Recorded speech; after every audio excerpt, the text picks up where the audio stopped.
येवला शहरातील ताज पार्क दत्त मंदिर परिसरात गटरीचं पाणी भाविक त्रस्त, प्रशासन गप्प।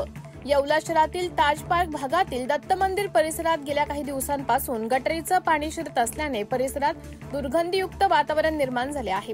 धार्मिक स्थळात अशा प्रकारे अस्वच्छता पसरल्याने भाविक व स्थानिक नागरिकांमध्ये संतापाचं वातावरण आहे। मंदिराभोवती साचलेल्या गटरीचं पाणी आणि असह्य दुर्गंधीमुळे भाविकांना मोठा त्रास सहन करावा लागत आहे। काही नागरिकांनी सांगितलं की या समस्येबाबत नगर परिषदेकडे अनेक वेळा तक्रारी करण्यात आल्या आहेत, परंतु प्रशासनाकडून अद्याप कोणतीही ठोस कारवाई झाली नसल्याचं स्थानिक महिला सांगत आहेत।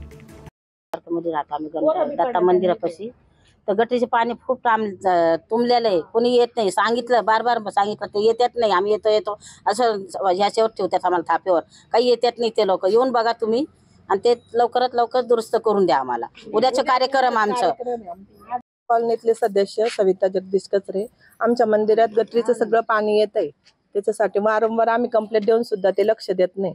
तर आज उद्या आमचा कार्यक्रम आहे कोजागिरीचा, तर ती साफसफाई करण्यासाठी आजच आम्हाला माणूस द्या। गटरीचं पाणी मध्ये येते मंदिरात, तर मग आम्ही वारंवार कंप्लेंट देऊन सुद्धा कोणी येत नाही, तर तेवढी त्याची व्यवस्था करावं। उद्या आमचा कार्यक्रम आहे कोजागिरीचा, तेवढी विनंती आहे, तेवढी ऐका।